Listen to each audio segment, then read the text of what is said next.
उनमें जो, किनमें, आचार्य, उपाध्याय, साधु में जो हमने सामान्य स्वरूप बताया उनकी चर्चा चल रही है। उनमें जो सम्यक दर्शन, सम्यक ज्ञान, सम्यक चारित्र की अधिकता से प्रधान पद प्राप्त करके संघ में नायक हुए हैं, जो मुख्य रूप से तो निर्विकल्प स्वरूपाचरण में ही मग्न हैं, जो कदाचित धर्म के लोभी अन्य जीव याचक उनको देखकर राग अंश के उदय से करुणा बुद्धि हो तो उनको धर्मोपदेश देते हैं, जो दीक्षा ग्राहक हैं उनको दीक्षा देते हैं, और जो अपने दोषों को प्रकट करते हैं उनको प्रायश्चित विधि से शुद्ध करते हैं। सामान्य साधुओं का स्वरूप तो हमने पढ़ ही लिया था। सामान्य साधुओं के 28 मूल गुणों की चर्चा भी थोड़ी सी की थी कि वे निरतिचार 28 मूल गुणों का पालन करते हैं, अपरिग्रही होते हैं। आचार्य थोड़े विशिष्ट हैं। किस मायने में विशिष्ट हैं? तो उनको नायक नाम दिया ना, कि वे संघ में नायक हैं। नायक का मतलब क्या होता है? जगत में भी नायक शब्द का अर्थ यह होता है आदर्श व्यक्ति, हीरो जिसको बोलते हैं लोग, उसको अनुकरण किया जा सकता है। तो जो संघ में अन्य साधुओं से ज्ञान दर्शन चारित्र में विशिष्ट हैं, माने बड़ी ही दृढ़ता से उसका पालन करते हैं, तो वे संघ के नायक हैं। उनका काम क्या है? काम क्या है कि देखो, मुख्य काम तो एक ही है। कौन सा? यहाँ बहुत बढ़िया शब्दों में बात कही है, जो मुख्य रूप से तो निर्विकल्प स्वरूपाचरण में ही मग्न रहते हैं। निर्विकल्प माने बिना विकल्पों वाले, स्वरूपाचरण माने अपने स्वरूप में आचरण करने वाले हैं, उसमें ही मग्न रहते हैं। और कदाचित, कदाचित क्या करते हैं? 2-3 काम दिए हैं। एक तो धर्मोपदेश देते हैं, एक दीक्षा देते हैं, और एक प्रायश्चित विधि से शुद्ध करते हैं। तो धर्मोपदेश किसको देते हैं? एक एक चीज़ इसमें समझने जैसी है। जो शब्द प्रयोग किए ना टोडरमल जी साहब ने, किसको धर्मोपदेश देते हैं? सुनिए, धर्म के लोभी अन्य जीव याचक उनको देखकर राग अंश के उदय से करुणा बुद्धि हो तो उनको धर्मोपदेश देते हैं। माने आप इसको ऐसा समझ सकते हैं, धर्मोपदेश देने के लिए जिन दीक्षाएं धारण नहीं की है, धर्मोपदेश देने के लिए वे मुनि नहीं बने हैं। मतलब ऐसा नहीं है कि मुनिराज बने हैं तो अब हमें धर्मोपदेश देना ही पड़ेगा, अनिवार्य है, ऐसा नहीं है। ये तो किसी धर्म के लोभी जीव को देखकर उनका खुद का एक राग का अंश उदय में आता है तो करुणा बुद्धि से उसको धर्मोपदेश देते हैं। जो दीक्षा ग्राहक हैं, जिन्हें दीक्षा चाहिए, उन्हें दीक्षा देते हैं। इन शब्दों का प्रयोग क्यों कर रहे हैं? धर्म के लोभी, दीक्षा ग्राहक, इसलिए कर रहे हैं कि वे ज़बरदस्ती पकड़ पकड़ के धर्मोपदेश नहीं देते हैं। ऐसा नहीं है चलो तुम इधर आओ, बैठो, यहाँ सुनना पड़ेगा हमारा, चलो बहुत दिन हो गए तुमको सुनते सुनते, अब तुम दीक्षा ले लो। ऐसा नहीं। दीक्षा के ग्राहक माने जिसका वैराग्य कंठ तक आ गया है उसको, और जो अपने दोषों को प्रकट करते हैं उनको प्रायश्चित विधि से शुद्ध करते हैं। ऐसे आचरण आचराने वाले आचार्य हैं, उनको हमारा नमस्कार। उपाध्याय का स्वरूप इसमें समझ में आ गया सबको? कुछ विशिष्ट मतलब ऐसा शब्द कोई कठिन नहीं है इसमें। आचार्य का काम क्या है? 3 मुख्य काम हैं। एक धर्मोपदेश देते हैं, दूसरा दीक्षा देते हैं, तीसरा प्रायश्चित देते हैं। और इन तीनों से भी एक बहुत बड़ा मुख्य काम है, उसका क्या नाम है? कि वे निर्विकल्प स्वरूपाचरण में मग्न रहते हैं, अर्थात आत्मा में लीन रहते हैं, अर्थात शुद्ध उपयोग की अवस्था में रहते हैं, अर्थात आत्मा का प्रचुर स्व संवेदन करते हैं, अर्थात परलक्षी वृत्ति को छोड़कर स्वलक्ष्य के आश्रय से ही निराकुलता का, परमानंद का अनुभव करते हैं। उपाध्याय परमेष्टि जो पेज नंबर 4 उपाध्याय का स्वरूप, जो बहुत जैन शास्त्रों के ज्ञाता होकर संघ में पठन पाठन के अधिकारी हुए हैं तथा जो समस्त शास्त्रों के प्रयोजन भूत अर्थ जानकर एकाग्र होकर अपने स्वरूप को ध्याते हैं, और यदि कदाचित कषाय अंश के उदय से वहाँ उपयोग स्थिर ना रहे तो उन शास्त्रों को स्वयं पढ़ते हैं तथा अन्य धर्म बुद्धियों को पढ़ाते हैं। उपाध्याय परमेष्ठी कौन है? जैसे संघ में नेतृत्व जो करते हैं, दीक्षा शिक्षा का जो काम करते हैं, वे तो आचार्य परमेष्ठी हैं, लेकिन पठन पाठन का काम कौन करता है? वे उपाध्याय होते हैं। क्या विशेषता है उनकी? कि उनको बहुत शास्त्रों का ज्ञान है, बहुत शास्त्रों का ज्ञान है। अच्छा, बहुत शास्त्रों का ज्ञान है तो उससे क्या करते होंगे कि उस शास्त्रों के ज्ञान का जो सार है, उनका जो प्रयोजनभूत अर्थ है, उसको समझकर वे स्वरूप को ध्याते हैं। हमें क्या लगता है कि बहुत नॉलेज है तो 24 घंटे लेक्चर देते रहते होंगे। बहुत नॉलेज है, उस नॉलेज में जानकारी का, बहुत शास्त्रों के सार को समझ करके वे स्वरूप को ध्याते हैं। क्योंकि शास्त्रों को समझने का पर्पज क्या था? आत्मा में उपयोग अधिक से अधिक रहे, तो वे रहते हैं, स्वरूप को ध्याते हैं। और जब आत्मा में उपयोग ना रहे तो क्या करते हैं कि वे शास्त्र को पढ़ते हैं और क्या करते हैं? बहुत बढ़िया शब्द का उपयोग किया है, अन्य धर्म बुद्धियों को पढ़ाते हैं। किसको पढ़ाते हैं? किसको पढ़ाते हैं? धर्म बुद्धियों को। ये धर्म बुद्धियां क्या है? मतलब जिनको धर्म की तीव्र रुचि है, जो शास्त्रों के अर्थ को समझना चाहते हैं, वे उनको पढ़ाते हैं। ऐसे समीपवर्ती भव्यों को अध्ययन कराने वाले उपाध्याय हैं, उनको हमारा नमस्कार हो।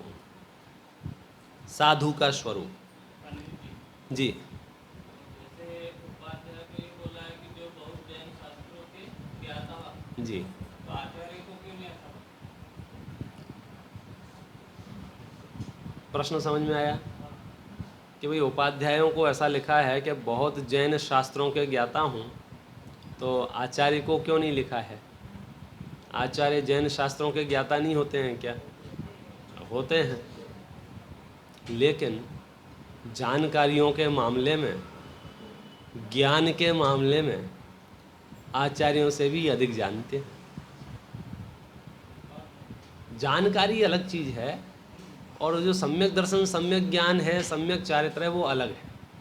ये सम्यक ज्ञान की जो, श्रुत ज्ञान की जो पराकाष्ठा है, जिसको हम कहते हैं ना द्वादशांग, ये द्वादशांग के पाठी होते हैं उपाध्याय परमेष्ठी। इनके मूल गुणों में है द्वादशांग का पाठ। अब द्वादशांग का ज्ञाता वही उपाध्याय परमेष्ठी होते हैं। कोई कोई आचार्य भी द्वादशांग के पाठी हो सकते हैं, नहीं हो सकते हैं ऐसा नहीं है। केवली श्रुत केवली जो होते हैं वे द्वादशांग के पाठी ही होते हैं, लेकिन इनकी एक विशेष विशेषता है। इसको ऐसा समझ लेना चाहिए, जैसे हम स्कूल चलाते ना अथवा यूनिवर्सिटी चलाते हैं, तो यूनिवर्सिटियों में कौन कौन होते हैं? कैटेगरी होती है ना, अध्यापक भी होते हैं, वहाँ कुलपति भी होते हैं, वहाँ उप कुलपति भी होते हैं, चांसलर होते हैं, वाइस चांसलर होते हैं। तो ये जो कैटेगरी हैं, नॉलेज वाइज सब लगभग मिलते जुलते होने के बावजूद भी उनके विभाग अपने हैं। तो आचार्य परमेष्ठी का जो विभाग है वो प्रशासनिक विभाग है। प्रशासनिक माने संघ का कौन सा शिष्य कब उठेगा, कब सोएगा, कहाँ जाएगा, कहाँ नहीं जाएगा, किसको उपवास करना है, किसको विहार करना है, ये सारा प्रशासन, एडमिनिस्ट्रेशन जिसको अपन बोलते हैं, वो आचार्य परमेष्ठी देखते हैं। और उपाध्याय परमेष्ठी का काम क्या है? मुख्य रूप से वे संघ में पठन पाठन का काम कराते हैं, वे पढ़ते पढ़ाते हैं। देखो दूसरी बात भी कहता हूँ, कभी कभी ऐसा भी होता है वैराग्य बहुत बढ़ जाता है, बहुत वैराग्य बढ़ जाता है, और इतना वैराग्य बढ़ जाता है कि जैनेश्वरी दीक्षा के भाव हो जाते हैं और जैनेश्वरी दीक्षा भी ले लेते हैं। बहुत से ऐसे मुनिराज मिल जाएंगे जो दीक्षा लेने के बाद शास्त्र का अभ्यास विशेष करते हैं। वे स्वयं मुनिराज हैं लेकिन विद्वानों से पढ़ते हैं। अभी वर्तमान की तो बात जाने ही दो, हजार हजार साल पुराने प्रमाण ऐसे उपलब्ध हैं। पंडित आशाधर जी का नाम बहुत आता है शास्त्रों में। वे अनेकानेक मुनिराजों को पठन पाठन का काम कराते थे। अब सामान्य दृष्टि से हम देखेंगे तो ऐसा लगेगा अटपटा, मुनिराज को श्रावक पढ़ाते थे। भाई पठन पाठन अलग चीज़ है, भाषा पढ़ाना है, उसमें प्राकृत पढ़ाना है। वर्तमान में भी इतने कितने प्रसंग बनते हैं कि विद्वान लोग मुनिराजों को पढ़ाते हैं।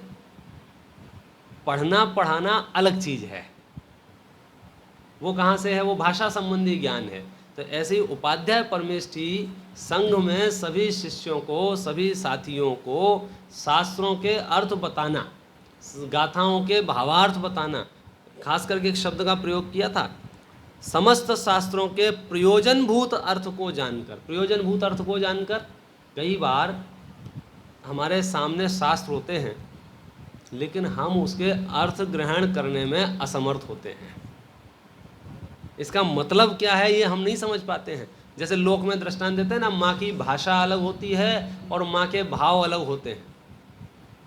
वो बालक बराबर समझता है, वो भाषा की ओर लक्ष्य नहीं देता है, वो भावों की ओर लक्ष्य देता है। जैसे बालक बहुत देर तक खेल के आया हो और आने के बाद माँ का भाषा ऐसी हो, जा और खेल के आ जा, तो अभी वो भावों को पकड़ता है और ये समझता है कि माँ बहुत खेलने के लिए नहीं कह रही है। आप समझे? तो ऐसे ही इसके लिए फिर नए चक्र का उदाहरण देते हैं कि जिनको शास्त्रों का अर्थ गहराई से समझना है उन्हें नयों की भाषा समझना चाहिए। खैर, यहाँ पर उपाध्याय परमेष्ठी का विशिष्ट कार्य जो है वो पठन पाठन का है, संघ में वो करते हैं। तीसरा कौन सा है? साधु का स्वरूप। पुनश्च उपाध्याय परमेष्ठी सम्यक दृष्टि होते हैं क्या, ऐसा प्रश्न है। समस्त मुनिराज पांचों परमेष्ठी सम्यक दृष्टि ही होते हैं। सम्यक दृष्टि तो बहुत पहले की बात है, सम्यक दृष्टि तो श्रावक दशा की बात है। और ये तो सम्यक दर्शन से ऊपर, आप अगर ऐसे बात करें उसके टेक्निकल भाषा में, तो सम्यक दृष्टि को मात्र अनंतानुबंधी कषाय चौकड़ी का अभाव होता है। उससे ऊपर तो पांचवा गुण स्थान है जिसमें अनंतानुबंधी और अप्रत्याख्यानावरण कषाय चौकड़ी का अभाव हो जाता है। उससे ऊपर छठवां सातवां गुण स्थान है जिसमें अनंतानुबंधी, अप्रत्याख्यानावरण और प्रत्याख्यानावरण तीन कषाय चौकड़ियों का अभाव होता है। तब जाके साधु परमेष्ठी का समझो भूमिका प्रारंभ होती है। इसलिए जितने भी पंच परमेष्ठी हैं ये नियम से सम्यक दृष्टि ही होते हैं। आचार्य उपाध्याय की तो बात जाने ही दो, सामान्य साधु भी नियम से सम्यक दृष्टि ही होते हैं। साधु का स्वरूप।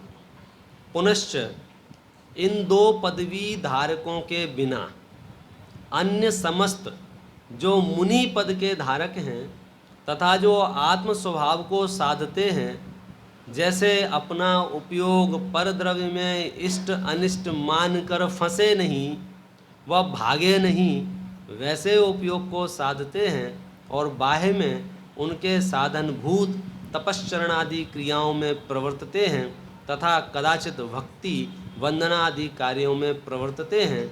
ऐसे आत्म स्वभाव के साधक साधु हैं, उनको हमारा नमस्कार हो।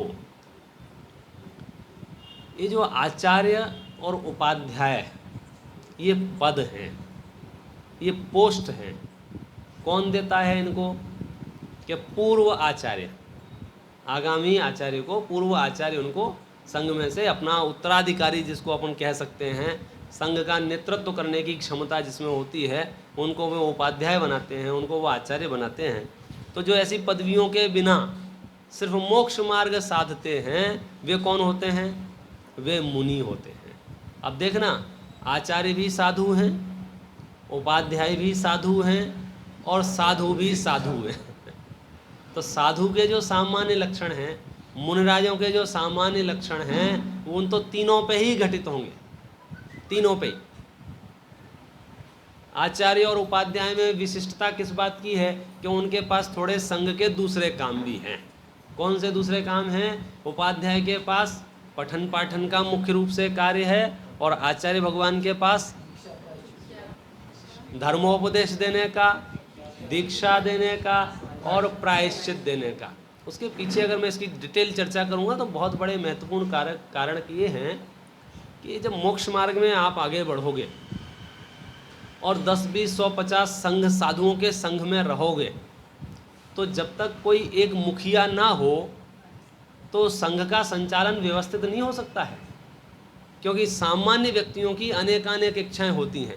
जैसे यहाँ निर्णय करना हो कि अपनी कक्षा कितने बजे से लगना चाहिए, तो अगर हम आम जनता के ऊपर ये बात छोड़ देंगे तो कोई 12 बजे, कोई 12:30 बजे, कोई 1 बजे, किसी को 4 बजे नींद आती है, ऐसे अनेक अनेक प्रसंग आएंगे। निर्णय कब हो सकता है कि भैया ये 2-3 लोग हैं, ये इसकी पूरी व्यवस्था बनाते हैं, ये जितने बजे घोषणा करेंगे उतने बजे हम सबको आना है। तो संघ की व्यवस्था को व्यवस्थित संचालन के लिए आचार्य परमेष्ठी हैं। जैसे किसी साधु ने गड़बड़ की, परिणाम विकृत हुआ, कुछ अपराध हुआ, कुछ व्रत भंग हो गया, अब वो दूसरा साधु तो उसके जैसे ही है ना, अगर वो उसको बताएगा फिर तीसरे को बताएगा तो संघ में जो मान अपमान के प्रसंग बनते हैं या दूसरी समस्याएं उत्पन्न होती हैं, तो उसका सटीक समाधान यही है कि साधु कुछ भी गलती करेंगे वे अपने आचार्य परमेष्ठी के पास जाएंगे, आचार्य भगवान हमसे ये अपराध हुआ है, और आचार्य उन्हें प्रायश्चित विधि से शुद्ध कर देंगे। उसमें फ़ायदा ये होगा कि हर एक किसी को नेता बनने की ज़रूरत नहीं है। देखो मैं आपको और सरल दृष्टांत दूँ, हमारे देश में कुछ दुर्घटनाएं घटती हैं, समझा, रोज़ दुर्घटनाएं घटती रहती हैं। उन दुर्घटनाओं के घटने के तत्काल बाद यदि प्रशासन अपना सटीक काम कर लेवे तो हर एक व्यक्ति को अपना स्टेटमेंट देने की ज़रूरत नहीं पड़ेगी। प्रशासन ठीक काम नहीं कर पाता है, फिर हर एक व्यक्ति को विकल्प आता है, ऐसा कर देना चाहिए, ऐसा कर देना चाहिए और ऐसा कर देना, वो अपनी अपनी राय सब प्रकट करने लग जाते हैं। हमारे संघ के साधुओं में संघ संचालन की ऐसी क्षमता होती है कि वहाँ विसंवाद पैदा नहीं होता है। अरे आपको मैं बताऊंगा, जान के आश्चर्य करोगे, 500, 700 संघ के साधुओं के एक आचार्य, बोलो, वो आचार्य पद का लोभ है, ऐसा नहीं है 10-20 आचार्य, 50 आचार्य, 100 आचार्य, ऐसा नहीं, एक आचार्य। और साधु कितने साथ में? 700 आचार्य। अकंपनाचार्य जिनके आचार्य थे उनके संघ में कितने साधु थे? 700 आचार्य के, 700 साधुओं के आचार्य कितने? एक। कितनी विशिष्ट क्षमता उनकी रहती होगी। कोई कोई व्यक्ति इतना पुण्य और पवित्रता लिए हुए होता है कि उस व्यक्तित्व के सामने हर साधु स्वयं भी नतमस्तक हो जाता है। जैसे चक्रवर्ती है ना, चक्रवर्ती 6 खंड को जीतने निकलता है तो उसको खून की नदियाँ नहीं बहाना पड़ती हैं। वो तो जिस राज्य में जाता है राजा पहले से ही संडर कर देता है, पधारी है, उसका स्वागत करता है, उसका सम्मान करता है और ये हस्ताक्षर करता है, ये राज्य आपके अंतर्गत चलेगा, आपसे बढ़िया राज्य और कौन चला सकता है। तो ऐसे ही आचार्य परमेष्ठी की क्षमता इतनी होती है कि वे 500, 700 साधुओं को इशारे से चलते रहते हैं। ऐसा पुण्य तेज होता है आचार्य परमेष्ठियों का। ये उपाध्याय परमेष्ठी, इनका मैं आपको इनकी रिद्धियाँ, और अभी आप पढ़ोगे ना कि इतनी क्षमता कितनी होती है, एक एक मुहूर्त में पूरे द्वादशांग का पाठ कर लेते हैं, इतनी रिद्धियों के धारी होते हैं। एक एक मुहूर्त में यानी 48 मिनट में द्वादशांग का पूरा पाठ कर लेते हैं। एक शब्द सुने पूरा शास्त्र उनको ख्याल में आ जाता है, ऐसी बीज रिद्धि होती है। इनकी क्षमताएं बहुत विशेष कही गई हैं शास्त्रों में। यहाँ आप चूँकि अपन आगे भी बढ़ना है तो सामान्य स्वरूप इतना सा हमने समझा कि अब वापस जाओ कहाँ पर? मंगलाचरण पर। कौन सा? नमो अरिहंताणम, नमो सिद्धाणम, नमो आयरियाणम, नमो उवज्जाय आणम, नमो लोए सब साहुणम। तो इस नमोकार मंत्र का अर्थ क्या हुआ? अरहंतों को नमस्कार हो, सिद्धों को नमस्कार हो, आचार्यों को नमस्कार हो, उपाध्याय को नमस्कार हो और साधुओं को नमस्कार हो। तो अरहंत कौन, सिद्ध कौन, आचार्य उपाध्याय साधु कौन, उसकी चर्चा अपन ने यहाँ की। अरहंत और सिद्ध देव हैं, आचार्य उपाध्याय और साधु गुरु हैं।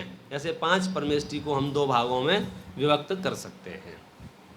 अब प्रश्न ये है, यहाँ से समझो ये तो अपन ने मंगलाचरण किया, अब मोक्ष मार्ग प्रकाशक की भूमिका प्रारंभ होती है। और पहला ही प्रश्न यहाँ पर टाइटल दिया हुआ है, पूज्यत्व का कारण, कि आप इन 5 परमेष्ठियों को पूजते क्यों हो, पूजने की क्या आवश्यकता है। वे तो मनुष्यों जैसे ही दिखते हैं, दिखते क्या हैं, मनुष्य ही हैं।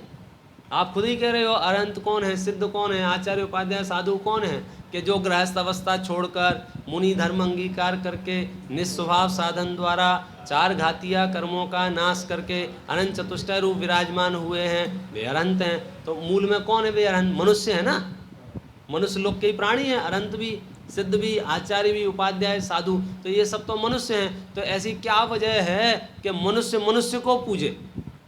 भाई देवी देवताओं को पूजो, भगवान को पूजो, ये बात समझ में आती है, लेकिन ये तो मनुष्य है ना, तो मनुष्यों को क्यों पूजते हो। तो यह सबसे पहले पूज्यत्व का कारण यहाँ बता रहे हैं।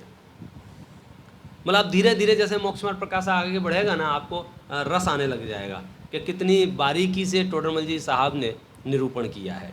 देखिए, इस प्रकार इन अरहंतादि का स्वरूप है।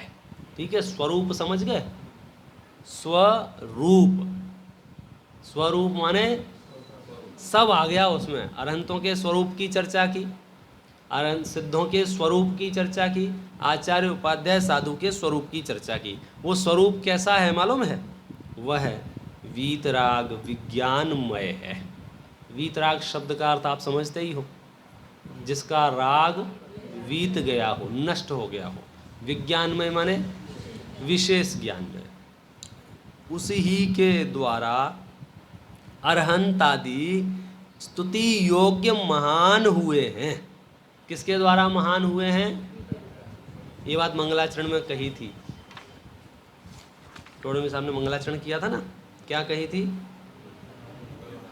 नमो ताहि जाते भये अरहंतादि महान, कि मैं उस वीतराग विज्ञान को नमस्कार करता हूँ जिससे अरहंत आदि भी महान हो गए हैं।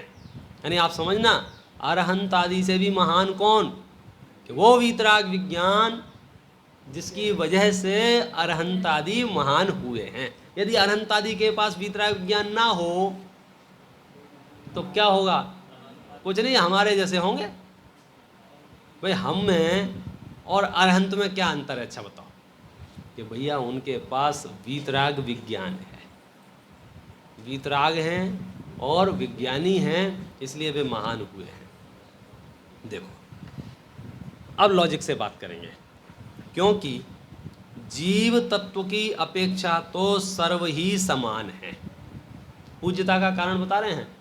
अनंत भगवान कौन से तत्व हैं, जीव तत्व। सिद्ध भगवान कौन से तत्व हैं, जीव तत्व। और मैं कौन सा तत्व हूँ, और आप कौन से तत्व हैं, जीव तत्व। तो सारे ही जीव तत्व समान हो गए ना, तो सबके सब पूज्य हो गए क्या नहीं हो गए।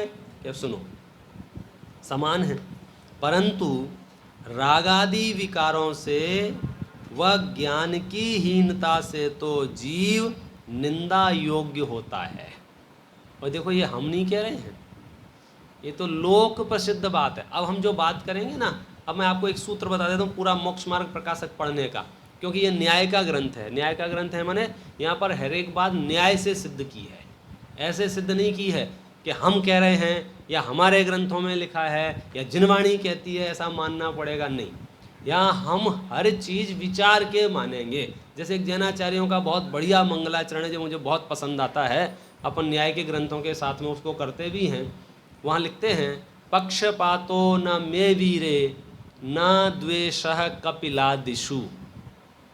क्या कहा अजय जी, पक्षपातो न मे वीरे न द्वेषः कपिलादिषु, कि मुझे ना तो महावीर से कोई पक्षपात है और ना ही कपिल आदि जो दूसरे धर्मगुरु हैं उनसे कोई द्वेष है। देखना, जैनियों की मानसिक स्तर कैसा होता है।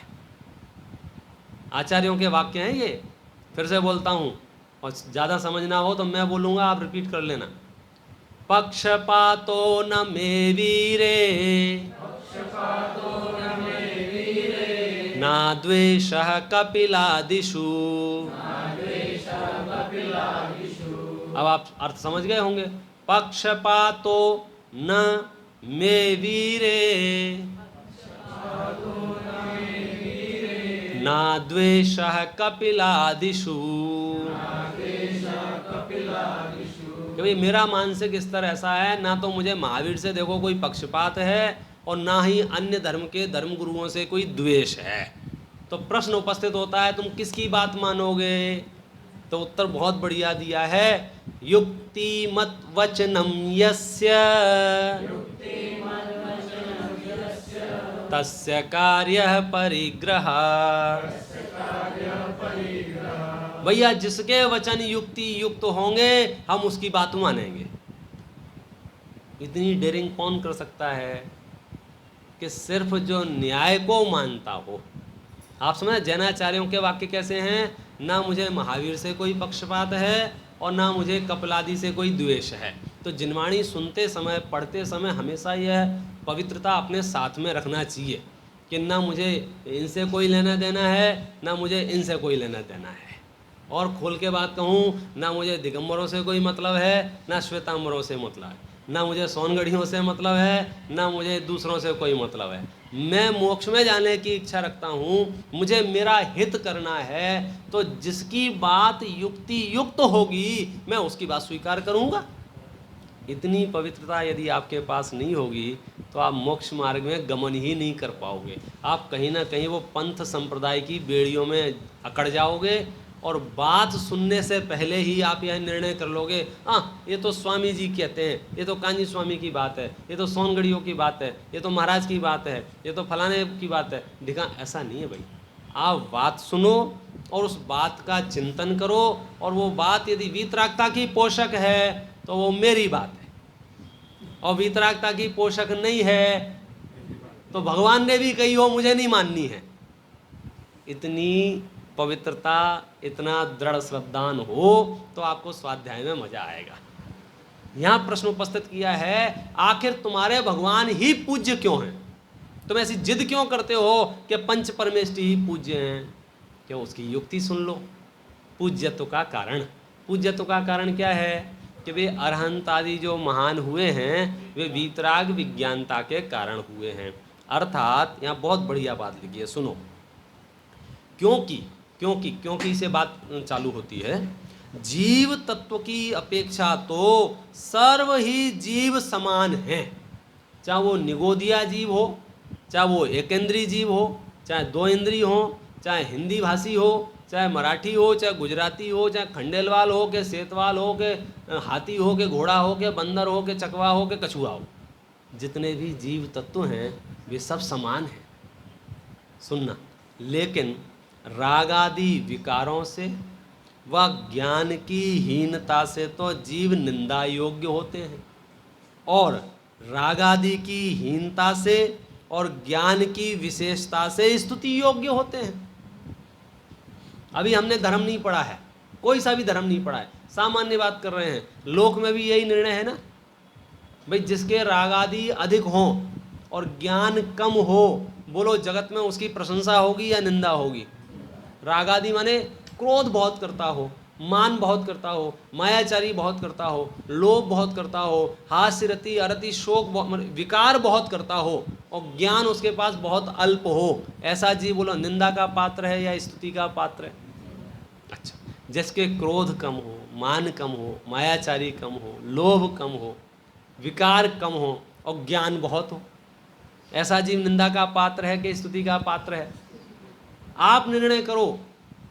हम कह रहे हैं इसलिए अनंतादि पूज्य हैं, ऐसा नहीं। पूज्य कौन, प्रशंसा का पात्र कौन? जिसके रागादि अधिक हो या जिसके रागादि ना हो। पूज्यत्व का कारण यही है ना, हमारे परिवार में भी 5 सदस्य हों और जो गुस्सा बहुत करता हो, बात बात पे समझो थाली फेंकता हो, दरवाजे पटकता हो, गिलास फेंक देता हो, बोलो ऐसे जीव की कोई प्रशंसा करे? क्यों? क्योंकि तो विकार बहुत है इसके। और कोई शांत रहता हो, मंद कषाई हो, वो प्रशंसा का पात्र होता है। तो पूज्यता अपूज्यता का आधार क्या बनेगा? कि राग आदि कम हो, ज्ञान आदि ज़्यादा हो, ये बनेगा स्तुति का हेतु। और निंदा का हेतु कौन बनेगा? कि राग आदि बहुत हो और ज्ञान आदि कम हो। तो अब आपको प्रशंसा का भाव आया, किसी की प्रशंसा करनी हो तो उसमें चेक कर लेना। क्या चेक कर लेना? कि हम जिसकी प्रशंसा कर रहे हैं, जिसकी स्तुति कर रहे हैं, जिसकी वंदना कर रहे हैं, जिसको पूज रहे हैं, वो विकार सहित है या विकार रहित है? केवल अगर हमने किसी विकार सहित व्यक्ति को पूजा तो क्या होगा? तो विकार प्रशंसनीय हो जाएगा। जैसे कितने ही मूर्ख जीव मदिरा की प्रशंसा करके, मदिरा पान करके पागल बने रहते हैं, जहर की प्रशंसा करके जहर का सेवन करते हैं, मिट्टी की प्रशंसा करके मिट्टी खाते हैं, मतलब अयोग्य आचरण करते हैं ना लोक में। ऐसे हमारा भी हालत विकारों की प्रशंसा करने से हम बर्बाद हो जाएंगे। देखो और अधिक क्या कहें। बहुत बढ़िया युक्ति दी है, पूज्यत्व का कारण। वहाँ तो कोई भेद है नहीं। निंदा प्रशंसा किससे? कि राग आदि अधिक हो, ज्ञान आदि कम हो। बोलो ऐसे जीव की निंदा होगी या प्रशंसा होगी? राग आदि अधिक हो और ज्ञान आदि कम हो, ये निंदा का पात्र है या प्रशंसा का? निंदा का पात्र है। अच्छा, राग आदि ना हो, कम हो और ज्ञान आदि ज़्यादा हो, ये निंदा का पात्र है या प्रशंसा का? बस हो गया खुलासा। अब अपने को क्या करना है? न्याय हो गया, ये सुप्रीम कोर्ट का न्याय हो गया ये। देखो फिर से पढ़ता हूँ ये 3 लाइनें और आगे बढ़ेंगे। क्योंकि जीव तत्व की अपेक्षा तो सर्व ही जीव समान है, परंतु रागादि विकारों से व ज्ञान की हीनता से तो जीव निंदा योग्य होते हैं, और रागादि की हीनता से व ज्ञान की विशेषता से स्तुति योग्य होते हैं।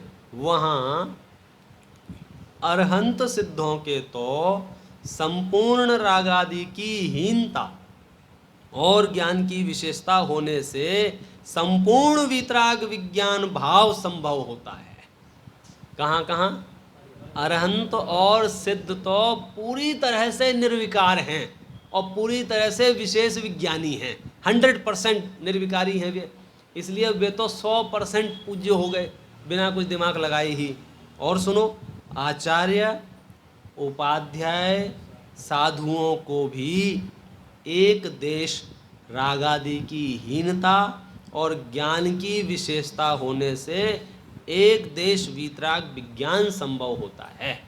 यानी वीतराग विज्ञान जो पूज्य था वो अरहंत और सिद्धों के पास तो पूरा है, फुल, तो वे तो उससे पूज्य हो ही गए। आचार्य उपाध्याय और साधुओं के पास एक देश है, इसलिए उन अरहंतादि को स्तुति योग्य महान जानना। अब अरहंतादि के स्तुति योग्य में तो कोई समस्या बची नहीं।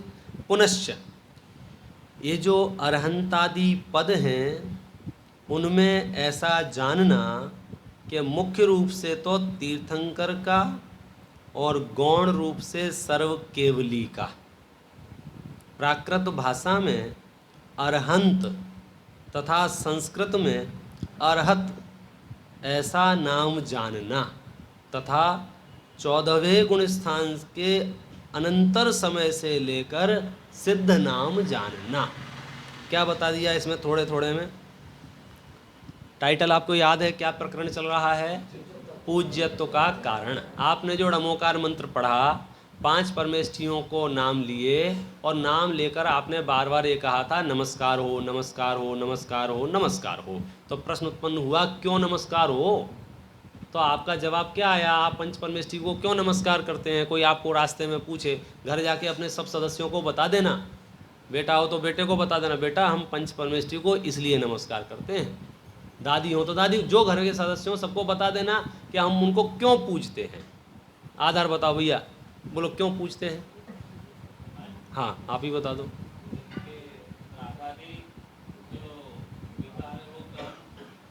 ज़्यादा हो और ज्ञान कम हो तो पूज्य नहीं है, लेकिन जिनके रागा के मन कम हो और ज्ञान अधिक हो तो भाई इस विश्व में पूज्य क्या है, पहले पता लगा लो ना।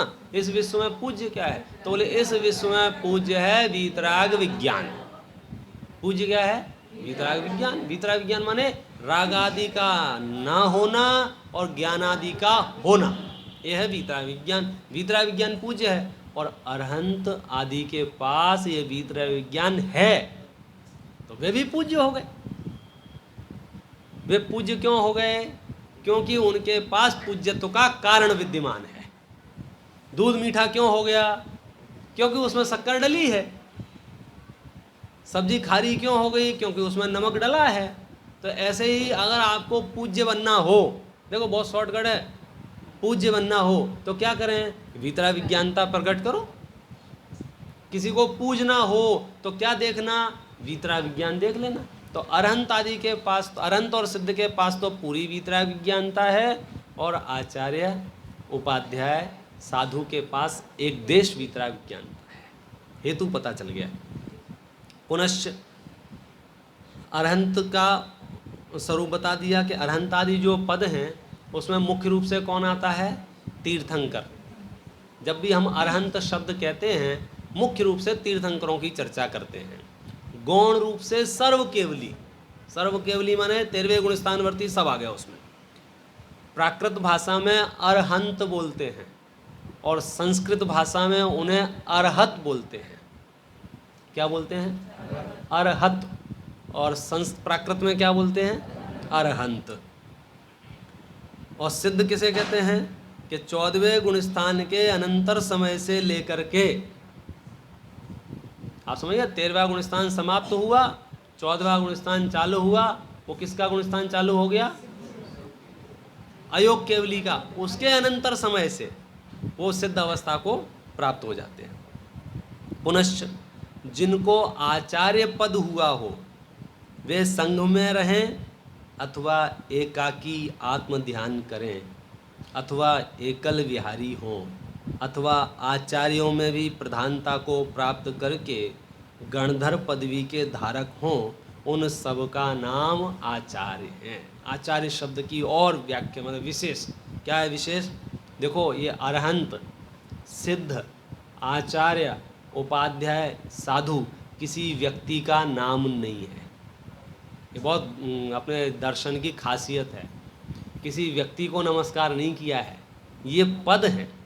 इन पदों पर जो बैठ जाएगा वो हमारे लिए पूज्य है। हमें इससे कोई फर्क नहीं पड़ता है कि इन पदों पर कौन आके बैठा है, किस जाति संप्रदाय से आया हुआ है, पूर्व में उसकी क्या पर्याय थी, पिछले जन्म में वो हाथी था कि शेर था, हमें से कोई मतलब नहीं है। वर्तमान में उसने वीतराग ज्ञानता हासिल की है, माने वो पूज्य हो गया है। ऐसे ही आचार्य पद हैं कि जिनको आचार्य पद मिल गया है वे संघ में रहें, एकाकी रहें, आत्म ध्यान करें, एकल विहारी हों, आचार्यों में भी प्रधानता को प्राप्त करके गणधर बन जाएं, उन सब का नाम आचार्य है। पुनश्च पठन पाठन तो अन्य मुनि भी करते हैं। ऐसा नहीं है कि बाकी मुनि पढ़ाई लिखाई नहीं करते हैं, एक दूसरे को पढ़ाते नहीं हैं। पठन पाठन तो अन्य मुनि भी करते हैं, परंतु जिनको आचार्यों द्वारा दिया गया उपाध्याय पद प्राप्त हुआ हो वे आत्म ध्यानादि कार्य करते हुए भी उपाध्याय ही नाम पाते हैं। और सबसे बढ़िया, टेंशन फ्री, जो पदवी धारक नहीं हैं वे सर्व मुनि साधु संज्ञा के धारक जानना। जिनके पास कोई पोस्ट नहीं है लेकिन मोक्ष मार्ग में आगे बढ़ गए हैं, वीतराग ज्ञानता की शरण में जो आ गए हैं, उनको क्या जानना? साधु संज्ञा। साधु तीनों ही हैं, आचार्य भी साधु हैं, उपाध्याय भी साधु हैं और साधु भी साधु। यहाँ ऐसा नियम नहीं है। कैसा नियम नहीं है? पंचाचारों से आचार्य पद होता है, पठन पाठन से उपाध्याय पद होता है, मूल गुणों के साधन से साधु पद होता है। क्योंकि ये क्रियाएं तो सर्व मुनियों के साधारण हैं। प्रश्न समझ में आया आपको? आचार्य होते हैं ना, पंचाचारों का पालन करने वाले होते हैं। कौन से पंचाचार? ज्ञानाचार, दर्शनाचार, वीर्याचार, तपाचार, ये पंचाचारों का पालन करते हैं। और उपाध्याय परमेष्ठी क्या करते हैं? पठन पाठन करते हैं। साधु परमेष्ठी क्या होते हैं? मूल गुणों का पालन करते हैं। तो यहाँ खुलासा क्या कर रहे हैं कि सुनो, साधु भी पंचाचारों का पालन करते हैं, आचार्य भी पठन पाठन करते हैं, आचार्य और उपाध्याय भी 28 मूल गुणों का पालन करते हैं। माने ये तीनों क्रियाएं तो आपस में सबके पाई जाती हैं। ये क्रियाएं तो सर्व मुनियों के साधारण हैं, परंतु शब्द नय से उनका अक्षरार्थ वैसा किया जाता है, समभिरूढ़ नय से पदवी की अपेक्षा ही आचार्य आदि नाम जानना। क्या स्पेशल बात कह रहे हैं ये? इस पूरा पैराग्राफ को पढ़ता हूँ, आपको तुरंत समझ में आ जाएगा। दृष्टांत भी दिया है। जिस प्रकार शब्द नय से जो गमन करे उसे गाय कहते हैं, वहाँ गमन तो मनुष्यादि भी करते हैं, परंतु समभिरूढ़ नय से पर्याय अपेक्षा नाम है, उसी प्रकार यहाँ समझना। ये पैराग्राफ समझ में आया भैया? अजय भैया नहीं आया ना सब पैराग्राफ समझ में? तो सुनो, पहले दृष्टांत समझ लो, फिर सिद्धांत समझ लेना। दृष्टांत में क्या है? गाय किसे कहते हैं? संस्कृत में गौ, गौ शब्द मिलता है। गौ किसे कहते हैं? कि जो गमन करे उसे गौ कहते हैं। बराबर है? तो गमन तो सभी करते हैं। फिर तो तुम मोटरसाइकिल को भी गाय बोल दोगे, कार को भी गाय बोल दोगे। कि शब्द नय से तो हम उसको गाय कह सकते हैं। किस नय से? शब्द नय से। शब्द का अर्थ तो ऐसा ही है। हम रविंद्र जी महाजन को भी गाय कह सकते हैं। क्यों गाय कह सकते हैं? क्योंकि ये गमन करते हैं। जो गमन करता है उसको गाय कहते हैं। लेकिन लोक में जो रूढ़ अर्थ है, लोक में जो प्रचलित अर्थ है, लोक में जो सबके दिमाग में जो गाय शब्द का अर्थ है, वो 4 पैर वाली, पूंछ वाली, वो सफेद चितकबरी, वो उसको गाय बोलते हैं। आप समझे?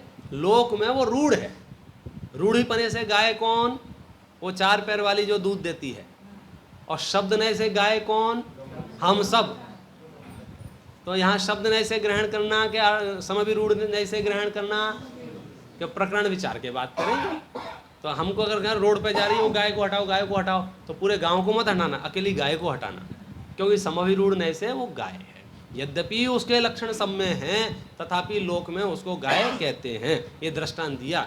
ऐसे ही आचार्य, उपाध्याय और साधु, इन तीनों की सामान्य क्रियाएं एक जैसी हैं। ऐसा नहीं है कि आचार्य परमेष्ठी हैं तो उनको पठन पाठन नहीं आता होगा, या उपाध्याय परमेष्ठी का काम पठन पाठन है तो सामान्य साधु कभी पढ़ता नहीं होगा। ये सब तो क्रियाएं सामान्य एक जैसी हैं, फिर भी संघ में रूढ़ हो गए हैं। रूढ़ कैसे हो गए हैं? आचार्य ने किसी शिष्य विशेष को वह पद प्रदान किया है। हम आज से इन्हें उपाध्याय घोषित करते हैं, तो संघ के अन्य साधु भी इनसे उपाध्याय जैसा व्यवहार करेंगे। इनको उपाध्याय घोषित किया, इसका मतलब इनके पास पठन पाठन नहीं करेंगे, ऐसा नहीं है। ये भी पठन पाठन करेंगे, लेकिन घोषित कौन हुआ? कक्षा का मॉनिटर जैसा है। देखो, सारे शिष्य हैं तो अभी किसी एक को कक्षा का मॉनिटर बना दिया। अच्छा, जरूरी नहीं है कि मॉनिटर बना दिया तो दूसरा सब अज्ञानी होंगे, या मॉनिटर कोई ज़्यादा आता होगा। ऐसा भी हो सकता है, कई बार मॉनिटर से अच्छा सवाल दूसरा कर देवे। लेकिन प्रिंसिपल ने, शिक्षक ने उसको मॉनिटर घोषित किया है, तो सब लोग उससे मॉनिटर जैसा ही व्यवहार करेंगे। यहाँ नए नए प्रश्न अब उत्पन्न होते जाएंगे और उनका समाधान होता जाएगा। बोलिए।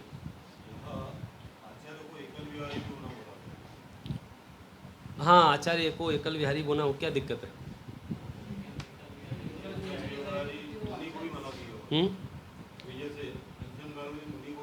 हाँ, अभी तो आपने एक शब्द एक्स्ट्रा लगा दिया ना साथ में, पंचम काल। हम यहाँ जो अर्थ विचार कर रहे हैं वो सामान्य पंच परमेष्ठी के स्वरूप की विचार कर रहे हैं, और आपका जो प्रश्न है उसमें काल लगा हुआ है। आपका प्रश्न यह है कि पंचम काल, और हम यहाँ अर्थ बता रहे हैं आचार्य परमेष्ठी का। नहीं, हम स्वरूप तो आचार्य परमेष्ठी का बता रहे हैं, तो सामान्य स्वरूप में तो ये शामिल रहेगा। और विशेष स्वरूप की जब बात करेंगे, परिस्थिति सापेक्ष की जब बात करेंगे, तो फिर जो प्रमाण उपलब्ध हैं कि पंचम काल में एकल विहार का निषेध किया गया है। और जहाँ थोड़ी बहुत परमिशन दी गई है, सर्वथा निषेध नहीं है, वहाँ परमिशन दी गई है, वहाँ आचार्य की गुरु आज्ञा से वह परमिशन दी गई है। चौथे काल में एकल विहार का निषेध इसलिए नहीं है क्योंकि वो उस काल के जीवों का सहनन विशेष होता है, उनमें सामर्थ्य विशेष होता है, बलवान बहुत होते हैं। मूलाचार ग्रंथ में अगर आपको डिटेल पढ़ना हो तो मूलाचार ग्रंथ में इसकी बहुत चर्चा है, मुनराजों के विहार की, आहार की, चर्या की। तो वहाँ तो ऐसा शब्द का प्रयोग किया है, आपने बात कही है तो याद दिला देता हूँ। वो उस ग्रंथ में जो शब्द हैं, मूल शब्द हैं, वो ये हैं, मेरे दुश्मन को भी एकल विहारी ना होना पड़े, ऐसा लिखा है। क्यों? इतना निकृष्ट काल है, इतना निकृष्ट काल है कि भाई अकेला व्यक्ति तो कभी भी लुट सकता है,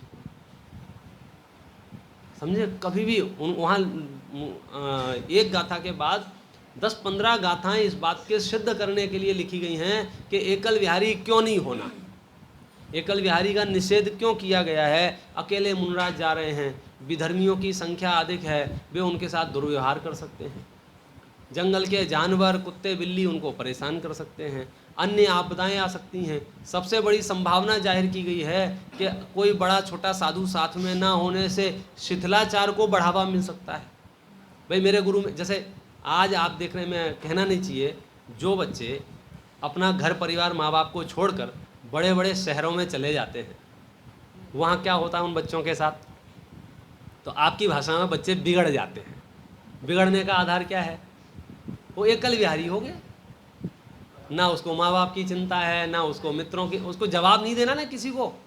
साधु जब संघ में रहते हैं तो 10 साधुओं के साथ में रहते हैं। हम सामूहिक रूप से सज्जन लोगों के बीच में रहें तो दुराचार करना मुश्किल हो जाता है, और अकेले रहें तो वे आपका डब्बा आपके साथ में हो, आप अकेले हों तो आपकी चॉइस है, रात्रि भोजन करें या ना करें। लेकिन 10-20 लोग साथ में हों तो हाँ नहीं, रहने दो, सूर्यास्त हो गया। संघ की एक बड़ी उपलब्धि है, इसलिए हम और आप हमेशा ये प्रयास करते हैं संघ में रहें, साथ में रहें। अभी जैसे कोई चर्चा निकली यहाँ पर, इन्होंने पूछा, अपने समाधान कर दिया साथ में, अकेले होते तो उसमें लिखा है उत्सूत्र भाषिता आ जाती है, सूत्रों के उल्टे उल्टे अर्थ करने लग जाते हैं। क्यों? अब कोई उनको रोकने वाला तो है नहीं संघ में। इसलिए एकल विहार के बहुत दोष हैं, लेकिन यहाँ पर एकल विहारी शब्द इसलिए लिखा गया है कि काल सापेक्षता से चर्चा नहीं है, सामान्य आचार्यों की चर्चा है।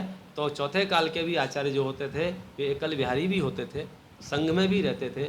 कभी कभी तो एकल विहार इसलिए भी होता था कि भाई उनको अब नहीं उपयोग, उनको आत्मा में विशेष रमने का भाव है। कई बार आपको नहीं होता है, घर में भीड़ में नहीं बैठना है, एक किताब लेके आप छत के कोने पे चले जाते हैं, भाई वहीं पढ़ूंगा। तो अल्पकालिक एकल विहार भी होता है, पुनः संघ में आ जाते हैं। कभी कभी मुनिराजों को सक्षम बनाने के लिए अकेले भेज देते हैं। जैसे हम अपने बच्चों को अकेले नहीं भेजते, अकेले जाओ और पूरा लिख के दे देते, तुम यहाँ से ये वाली बस पकड़ना, यहाँ से ये वाली बस पकड़ना, यहाँ से ये वाली बस, क्योंकि 24 घंटे हम साथ साथ में जाएंगे तो ये समर्थ कब बनेगा। तो हर प्रकरण के अपने हेतु हैं।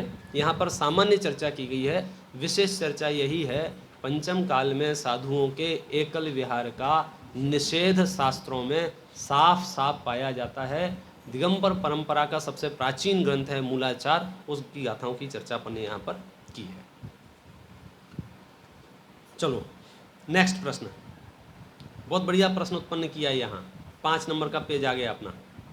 यहाँ सिद्धों से पहले अरहंतों को नमस्कार किया है, उसका क्या कारण, ऐसा संदेह उत्पन्न होता है। क्योंकि जब आप बात बता रहे हो वीतराग विज्ञानता की, तो उस क्रम में तो सबसे बड़े कौन हैं? सिद्ध भगवान हैं, फिर अरहंत हैं, क्योंकि सिद्ध भगवान के तो 8 कर्म नाश हो गए हैं, अरहंत भगवान के तो 4 ही कर्म नाश हुए हैं। तो इस क्रम में णमो सिद्धाणम णमो अरहंताणम ऐसा होना चाहिए, ऐसा प्रश्न उत्पन्न हुआ है।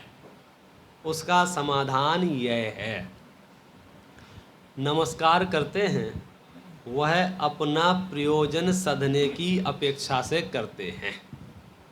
वहाँ अरहंतों से उपदेश आदि के प्रयोजन से विशेष सिद्ध होता है, इसलिए पहले नमस्कार किया है। इस प्रकार अरहंत आदि का स्वरूप चिंतन किया क्योंकि स्वरूप चिंतन करने से विशेष कार्य की सिद्धि होती है। सीधे सरल शब्दों में कहें, हम और आप बहुत मतलबी हैं, जिससे मतलब सिद्ध होता है पहले उसको स्मरण करते हैं, और अरहंत आदि से हमारा मतलब सिद्ध होता है, हमारा मोक्ष मार्ग का प्रयोजन सिद्ध होता है। उपदेश तो उनसे ही मिलने वाला है, इसलिए सहज मनोविज्ञान है, ये पक्षपात नहीं है, ये आग्रह नहीं है, ये साइकोलॉजी है।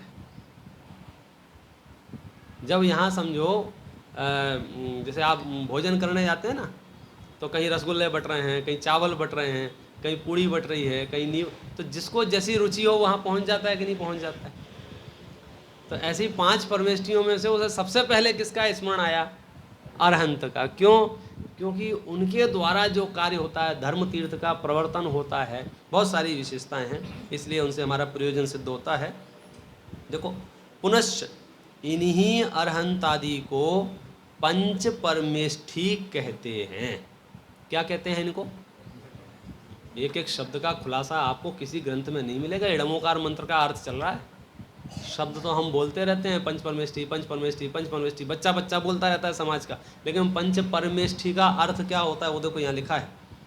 क्योंकि जो सर्वोत्कृष्ट इष्ट हो उसका नाम परमेष्ठ, क्या लिखा है? उसका नाम परमेष्ठ है।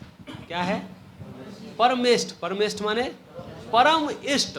इष्ट का मतलब तो समझे तो, इस विश्व में सबसे बढ़िया उसको बोलते हैं परमेष्ठ। और सबसे बढ़िया कौन है इस विश्व में? ये 5 ही हैं, इसलिए 5 परमेष्ठी हैं। पंच जो परमेष्ठ, उनका समाहार समुदाय, उनका नाम पंच परमेष्ठी जानना। पुनश्च, पुनश्च माने थोड़ा और।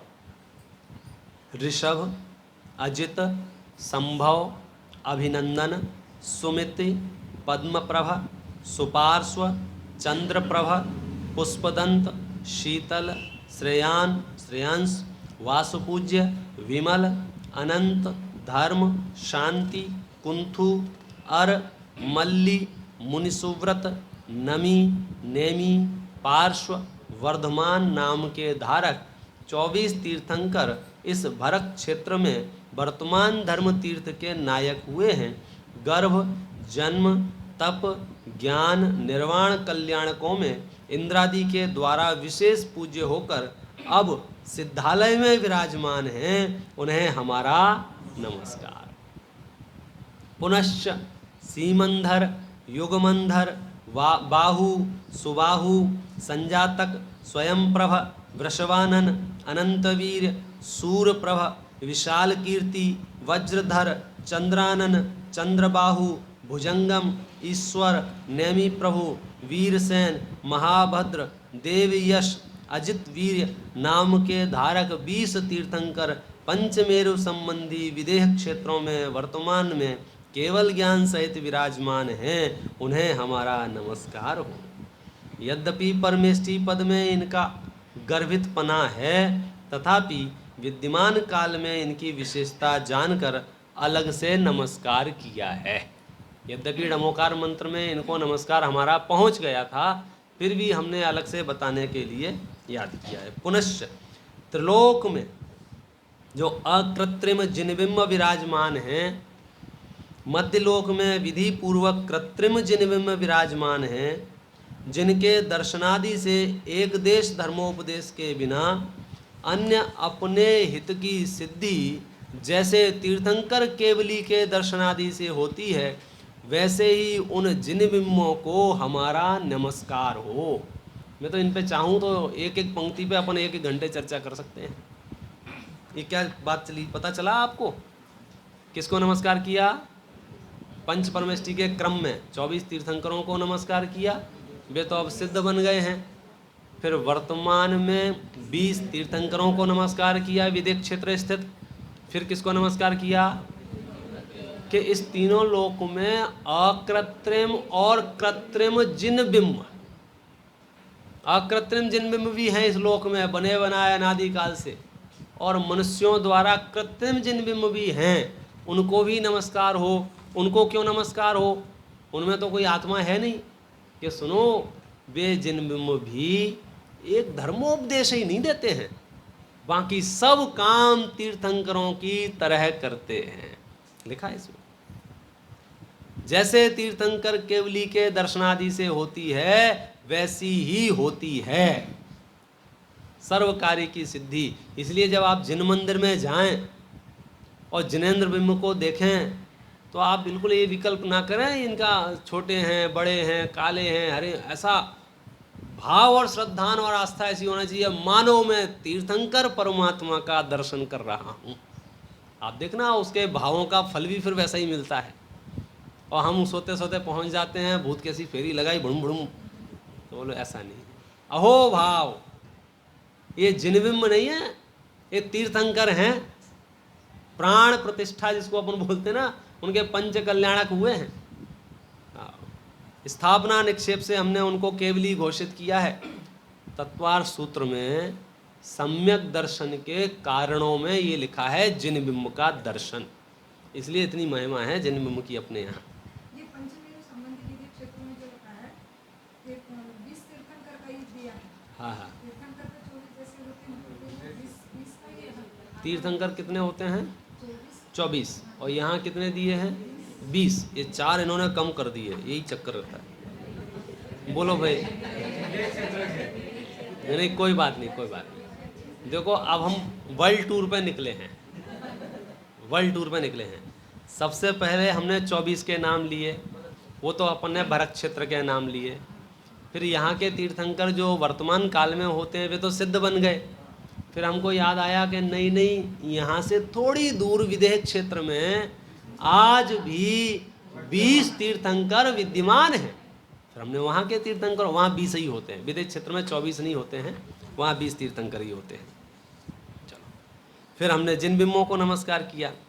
पुनश्च केवली की दिव्य ध्वनि द्वारा दिए गए उपदेश के अनुसार गणधर द्वारा रचे गए अंग प्रकीर्णक, उनके अनुसार अन्य आचार्य आदि द्वारा रचे गए ग्रंथ आदि, ऐसे सब जिन वचन हैं स्यादवाद चिन्ह द्वारा पहचाने जाने योग्य हैं, न्याय मार्ग से अविरुद्ध हैं, इसलिए प्रमाणिक हैं, जीव तत्व को तत्वज्ञान के कारण हैं, इसलिए उपकारी हैं, उन्हें हमारा नमस्कार हो। अभी मंगलाचरण चल रहा है, ये ग्रंथ चालू नहीं हुआ है। किस किस को? पंच परमेष्ठी को, 24 तीर्थंकरों को, 20 तीर्थंकरों को, अकृत्रिम कृत्रिम जिनबिंबों को और शास्त्रों को। पुनश्च चैत्यालय, आर्यका, उत्कृष्ट श्रावक आदि द्रव्य, तीर्थ क्षेत्र आदि क्षेत्र, कल्याण काल आदि काल तथा रत्नत्रय आदि भाव जो मेरे नमस्कार करने योग्य हैं उन्हें नमस्कार करता हूँ, तथा जो किंचित विनय करने योग्य हैं उनकी यथा योग्य विनय करता हूँ। क्योंकि इतनी भद्रता ना हो तो स्वाध्याय का फल नहीं आएगा। अक्खड़ आदमी को कभी ज्ञान नहीं होता है, एक फैक्ट है। जानकारियाँ कहीं से इकट्ठी भी कर लेगा, 4 लाइनें पढ़ के रट भी लेगा, तो भी उसके जीवन में वो भद्रता दिखाई नहीं देगी आपको। इसलिए सबसे पहले अपने मोह को मंद करने के लिए, मोह को नाश करने के लिए मंगलाचरण किया जा रहा है। और इस विश्व में जो भी योग्य पद हैं उनको हमने अपनी विनय प्रस्तुत किया है। ये अंतिम पैराग्राफ करके आज की बात अपन पूरी करेंगे। इस प्रकार अपने इष्टों का सम्मान करके मंगल किया। अब वे अरहंतादि इष्ट कैसे हैं उसका विचार करते हैं। अपना समय कितना हुआ है? हो गया है समय। देखो इतनी चर्चा अपन ने कर ली। कितनी? मंगल किया, मंगल किया, मंगलाचरण किया, और उसमें क्रम से जितने भी योग्य पद थे उन सबको नमस्कार किया। वो क्रम कभी भूलना नहीं, ये आपको बहुत काम आएगा। ये क्रम सर्व पूज्य पदेभ्यो अर्घम निर्वपामिति स्वाहा बोलोगे ना, तो वो सारा जितने भी पूज्य पद हैं वो सब आ गए इसमें। सबसे पहले कौन? पंच परमेष्ठी, फिर 24 तीर्थंकर, फिर विदेह क्षेत्र स्थित वर्तमान 20 तीर्थंकर, फिर अकृत्रिम कृत्रिम जिनबिंब, फिर दिव्य ध्वनि यानी शास्त्र आचार्यों द्वारा गणधरों द्वारा प्रणीत, फिर चैत्यालय, आर्यका, उत्कृष्ट श्रावक आदि द्रव्य, तीर्थ क्षेत्र आदि क्षेत्र, कल्याणक आदि काल, रत्नत्रय आदि भाव, जो मेरे नमस्कार करने योग्य हैं उन्हें नमस्कार है, और जो किंचित विनय करने योग्य हैं उनको यथा योग्य विनय है। इस तरह से अपन ने मंगलाचरण किया। अब यहाँ 2-3 प्रश्न जो बहुत महत्वपूर्ण हैं, हर जैनी श्रावक को पता होना चाहिए। पहला प्रश्न तो ये है, वे अरहंतादि इष्ट कैसे हैं? तुम्हारे कहने से इष्ट मान लेवे हम, इष्ट माने भले क्यों हैं? वे हितकारी कैसे हैं? एक ये बात, और दूसरी, इनको पूजने से हमें क्या फ़ायदा होगा? देखो अपन बहुत क्लियर कट हिसाब चलेगा अपना। संसारी जीव है ना, वो पहले फ़ायदे की बात करता है। कुछ लाभ हो तो मैं इनकी पूजा करूं, क्योंकि शकल से तो वीतरागी दिखते हैं, हाथ पे हाथ रख के बैठे हुए हैं, मुझे नहीं लगता है ये कुछ फ़ायदा पहुंचाएंगे तुम्हें। कई लोग तो ऐसा कहते भी हैं, ये तो वीतरागी हैं, इनके पास तो खुद ही कुछ नहीं है, इनकी वंदना करने से, इनको धोख देने से, इनकी पूजा करने से हमें क्या फ़ायदा होगा? चलो चलो ऐसे व्यक्ति के पास चलो जिसके पास कुछ है। अरहंत आदि से प्रयोजन सिद्धि। तो आपको अगले एपिसोड में ये रहस्य खुल जाएगा कि अरहंत भगवान से हमारे कौन कौन से कार्य सिद्ध हो सकते हैं। जिसको हम बोलते हैं मेरी बिगड़ी बना दे भगवान, तो हमारे कौन कौन से काम बिगड़े हैं और भगवान हमारे कौन कौन से काम बना सकते हैं। आपको जान के आश्चर्य होगा। सिर्फ हिंट दे रहा हूँ, पारलौकिक प्रयोजन की सिद्धि तो अरहंत आदि से होती ही है, लौकिक प्रयोजन की भी सिद्धि अरहंत आदि से ही होती है। ये वाक्य ध्यान रखना। पारलौकिक माने मोक्ष जाने की, रत्नत्रय प्राप्ति की सिद्धि तो अरहंत आदि से होती ही है। लौकिक प्रयोजन की सिद्धि भी, लौकिक प्रयोजन माने जैसे व्यापार का बढ़ना, निरोगी रहना, परिवार में कलह नहीं होना, ये जो लौकिक प्रयोजन है, पुत्र आदि की प्राप्ति होना, ये सब लौकिक प्रयोजन की सिद्धि भी अरहंत आदि से होती है। वो कैसे होती है वो हम अगले एपिसोड में